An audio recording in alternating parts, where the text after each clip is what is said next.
बर्तमान पे देखो बहुत लोग कार्बाइड गन यूज करें देखिए गोटे लाइटर लगी गैस लाइटर लगी सहित भितर जो आप कार्बाइड पकेबे कार्बाइड पकई पानी देदेवे पानी दे से लाइटर टी मारे बहुत जोर से ब्लास्ट हो तो यहाँ बाहर राज्य में आगुरी यूज होता है आम ओडिशा रे बिक्री है बहुत लोक यूज कर लोक दीपावली रे यूज करते सहित किसी लोग यूज कर कौन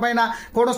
पशु को गोड़ाई यूज कर देखो यह यूज करवा बिल्कुल सेफ नुहे कारण बर्तमान बहुत राज्य में एमती इनसीडेंट है कारण आप ता भितर कार्बाइड जिते पकाउछंती तो केते मात्रा रे गैस उत्पन्न होउछ आपन को जणा नाही किछि जगह रे कोन होउछ ना एमिति ब्लास्ट होई कि से पाइप फाटी कि लोकंकर आखि नष्ट होईछि किछि लोकंकर हाथ मध्य नष्ट होईछि तो एभली इंसिडेंट हेलानी तो बिल्कुल भी से जिंस को किणंतु नाही एवं जो माने किणुछंती से मानको मना करंतु बिकिवा पई कारण ए जिंस देखंतु आपन छोटो छंग माने देई दोछंती भाबुछंती बोधे पूरा सेफ बिल्कुल भी से जिंस सेफ नुहे जदि जोरे ब्लास्ट हो एमिति हेई पारे आपन को जीवन मध्य जाई पारे कारण एमिति इंसिडेंट बाहर राज्य मानकर हेलानी एबे आम राज्य रे मध्य ए जिंस बिक्री